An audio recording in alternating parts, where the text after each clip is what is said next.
was a wee babe and I had just started my business, I had this moment where I officially had to update my LinkedIn, which again, like first time ever where I'm out on my own and doing the thing. And I mean, this was probably a decade ago. And I thought, what am I going to call myself? Because I had never really thought about being an executive at that point or having this like big title or all the things. And I was like, am I a founder? Am I an owner? Owner feels less pretentious, less official, softer. So maybe I'll go with owner. And then I was talking to a friend of mine. She's like, no, you're a CEO. Be a CEO. And I was like, okay.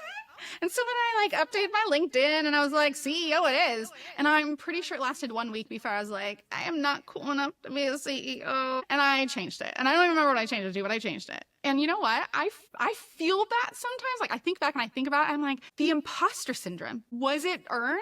Maybe. Like maybe I really wasn't a CEO at that point, or was I? Well, I don't know. I still struggle when I register for events. I'm like, founder, CEO, like principal, whatever. Yeah. Right, exactly. And how many? What percentage, Katrina, of leaders and founders and executives and people that you work with, what percentage of people never struggle with something like this? It's got to be the smallest percentage in the world. I feel like almost everyone I've ever spoken to has struggled with something like this. It might not be the title, it might be something else, right? But every single person that I've ever spoken to in my life has struggled with some version of imposter syndrome. Yeah, I agree. And that's why today you're going to tell us how we can embrace that.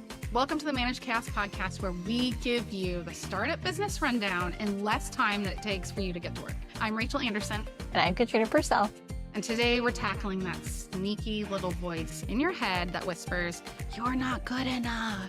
Imposter syndrome. Is it like little voice though? Or is it like a raging voice that's like screaming at you? Oh my gosh. I mean, when he comes in strong in my head. So I'm not sure. Man, I think this is so well timed, being that it's May, it's Mental Health Awareness Month. I think this isn't something that we talk enough about, because by the time we become or someone becomes founder, owner, CEO of a company, they're just supposed to fake it until they make it, right? Exactly. Did you ever, so I remember in college thinking to myself, well, all of these 30-year-olds out there have it together, right? Like at some point you're given this little manual that explains to you exactly how to do life. And, you just always think to yourself, at some point you'll know, right? You'll know the right answers, you'll know.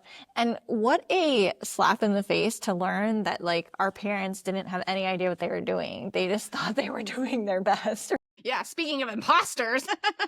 They were just trying their best, right? And I think it's almost like a freeing concept, but also very scary if you want the plan, right? Because there is no plan. There is no playbook, right? There is no playbook. You're building it as you go. And so, I really think that's partly why everyone struggles, because you always think that the people around you have something you don't have. Right? They have the plan you don't have, or they have the confidence you don't have, when in reality, they're probably just the same as you.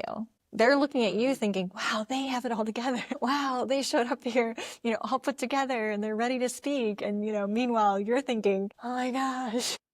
Right. Exactly. So in all of this context where you're comparing, you're looking, you're seeing, you're trying to figure out, am I crazy? Am I normal? Am I average? What exactly is imposter syndrome? Can you define it for us? And why? Why is it so prevalent? Great question. The one thing I want to point out is that we've called this episode Embracing Imposter Syndrome, Not Overcoming. And I think it's really important to understand that you do not ever really completely overcome imposter syndrome, right? It's always there. It has to be constantly managed, which is why it's so important to understand what it is. So it's really this feeling of that you're a fraud, doubting your abilities, right? Doubting yourself, maybe fearing that you're going to be exposed or called out for not knowing something. It manifests itself in perfectionism a lot, procrastination, right? Downplaying. I was just working with a mentee and she said, oh, well, I've just been the salesperson of the year twice. And I'm like, just? Only? What? That's amazing. No, those are huge achievements, right? Those are things to be celebrated. Like, don't minimize your achievements, right? Unfortunately, when we are kind of being overcome with imposter syndrome and we're fearing that we're small, we treat ourselves as though we are small and we downplay those accomplishments. I think it's most It's mostly prevalent among founders, partially because founders are normally people who do overachieve. And so, they are people who are always striving to do big things. They are people with huge visions, huge goals, big things that they're trying to accomplish with a lot of pressure on them to innovate, to achieve, to hit benchmarks. I think there really is no clear definition of success. So when you start a company, you can set up various different checkpoints, right? I want to go public, or I want to get funding, or I want to have this many customers. But even once you reach that, there's always the next thing, right? And so there isn't a sort of point where you can look at yourself and say, I am successful. There is no point of that, right? And that's actually, it's a good thing. That's why we have so much innovation. That's why we have so many people who are constantly striving, coming up with new ideas. But that also means that little nagging voice in the back of your head that is saying you're not good enough, or are you really the right person to solve this challenge, or why should people believe you, is always going to kind of be there. I think that was such a beautiful description of how we're getting into this topic, because, I'm going to summarize what you said.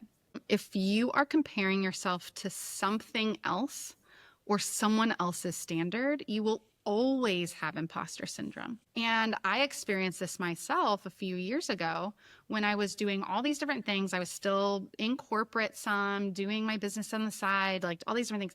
And I got to a point where I had to ask, what game am I even playing? And do I want to win? Because I don't think I do. I don't think I want to win this particular game. And I had to completely redefine what success looked like for me. And then that really changed, honestly, how I behaved and where my head was at.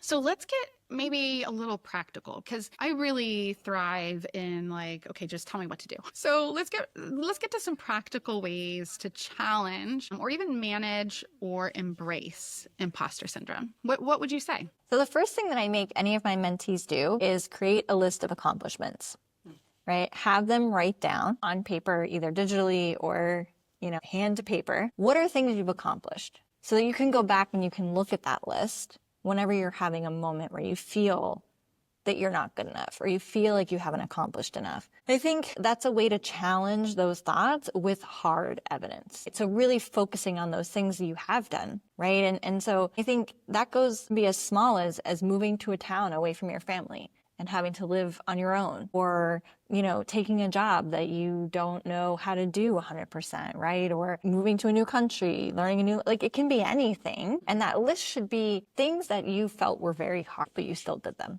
right? So that you can really counteract that. But to do that, you have to also be able to recognize when you're getting into an imposter syndrome spiral. So it's really being introspective. It's understanding what is real versus what is the stories that you're telling yourself. Focusing on the things that are your strengths. What are you good at? What are the things that you feel confident at doing? Write those down so that when you start to get these voices in your head, you can look back at that list. And you wrote that list in a moment of strength. You wrote that list in a moment of clarity, right? And so now you're going to go back and look at it when you really need it. Don't write the list when you really need the list, because you're not going to come up with any ideas and you're going to think worse. Reframing your failure, right? So really challenging yourself to fail. Understanding that failure is growth. Failure is how you innovate. Failure is how you move on. Reframing the thought of failure being this end all thing, and more so being something that you can come back from. Right? So when the leaves fall off the trees in the fall, we don't say, oh my God, those trees were failures because they couldn't hold on to their leaves. No, it's a beautiful thing of the changing of the seasons. And we know there's going to be a time for them to go dormant and a time for them to come back.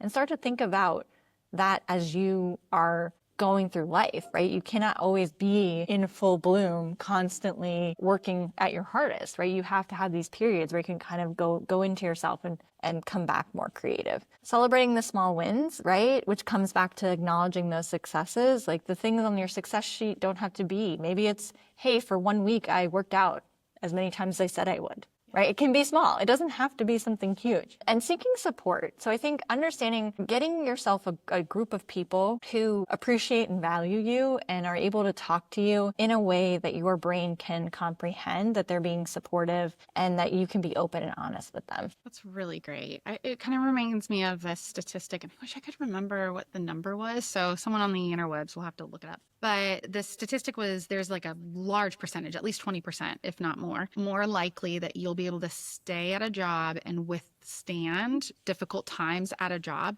if you have just one work friend. just one. And I think about that as you were talking, in that, like, I bet that there's a similar benefit in this exact thing, where if you're having that moment where it feels, not facts, it feels like you can't do it, you're not good enough, you aren't successful, whatever the thing is, to even just have one person to reach out to and basically be like, tell me the truth. I bet that that would change everything. It really would. The other thing that changes everything for me is talking to myself how I would talk to a friend, right? So, because we kind of are mean to ourselves, right? We hold ourselves to these standards, and then we're not cheerful and celebratory, and we, in a way that we would be if our friend came to us with the same issue, right? We would never talk to our friends the way we talk to ourselves. And so really adjusting even how you talk to yourself and understanding that it needs to be positive and it needs to be something that is actually supportive, right? Not tearing yourself down. Yeah, this is actually a really great example. A few years ago, I decided very on a whim to run a marathon.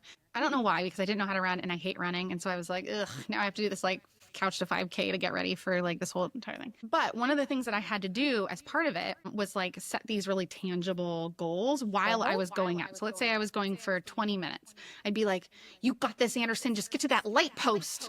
And I would like really just like talk to myself in the third person, obviously, and with my last name, because that's how one does when they're in sports their whole life. I'm like, Anderson, just get to the next house, just get to this spot. And it was just these like small milestones. And so then when I hit it, I was like, oh, I don't feel that bad. Let's keep going, right? And it really was so motivating to even hear myself encourage myself. And it was almost like a self-fulfilling prophecy that my brain started thinking, oh yeah, I can totally do this. So if we take these same like ideas, structures, practices, and we think about it in a slightly wider context of how we build culture in teams, what do we do to really build that culture for our team that combats imposter syndrome en masse? It's really about modeling vulnerability. So being open with your communication, right? Helping your team to understand that there are moments that you too feel that way and giving them the strategies that you've used to combat it. It's sort of this concept, which I've always hated when you go to these events and people who are wildly successful talk and they're like, well, it was just easy, or, it was difficult, but I just made it through, or I just struggled, but all of a sudden it all made sense. Don't do that. Be honest. Give your team, pay it forward, help them to understand what worked for you, what didn't work for you, share your challenges openly, providing constructive feedback, offering positive reinforcement, understanding a lot of the work I do with my mentees, we start with how do they like to be managed, and then tell their manager that. How are you motivated? It requires you to know. Mm-hmm. Good introspective work for you to know, but then you tell them, right? And then the onus is on them once they know. But if they're just guessing, they don't know how to support you. You also, as a manager, need to create a really psychologically safe environment, right? People need to be willing to come to you when they're afraid. They need to be willing to come to you when they're feeling like maybe the project you've given them is above their capabilities, right? They have to feel like you're going to give them support. Also fostering growth mindset. So this is a funny one. We were hiking over the weekend and our niece climbed up a tree and I told her she should jump up. And she looked at me and she said, I can't do it. I can't do it. It's too high. And I said, it's not that high. What do you need? And she goes, a growth mindset. And I thought, well, that wasn't really. I love it so much. It wasn't the actual answer. Like I was thinking like she needed to look to see how far. Anyway, but she was like, a growth mindset. And I was like, you do. Yes, you do need a growth mindset. And it was about perspective, right? So she jumped down, and once she jumped down and she saw how high the tree was, she goes, oh, it really wasn't that far. But from up there, it seems so far. Right. But I really love that the first response was growth mindset, because it seems like the work we're doing is really paying off. I mean, it's really working. That's awesome. Seriously, so great. I'm sure she's super popular in middle school. Running around telling her, well, you just need a growth mindset. That's what Aunt Kiki says. But really modeling that for your team, right? If you're scared, I got up there, I too was scared to jump off the tree, and she coached me through it, right? So allowing your team to see you in those moments of vulnerability, allowing them to participate and allowing them to coach and help you, helps them to understand that, you don't have to be fearless. You don't have to think that you know everything in order to actually try. We talked at the beginning of this episode about how it's a tiny voice, or maybe it's a really loud voice. And what I have found over the years is that the voice that tells you you can do it is often of the same volume as the voice that tells you you can't. And so to ignore one is to silence the other.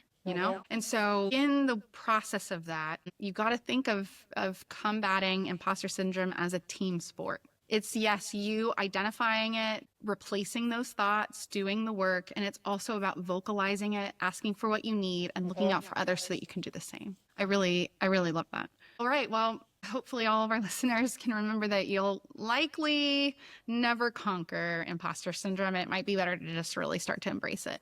But the real flex is going to be learning to recognize when it shows its ugly head, and then you can just deal with it and move forward. So we're so glad that you joined us for another amazing episode of the Manage Chaos podcast. We have lots of stuff this month. If you haven't looked already, go look at the other mental health content. There's great guests, there's juicy topics, and definitely be sure to like and subscribe wherever you listen to your podcasts. And we will definitely talk to you again next time on a Manage Chaos podcast.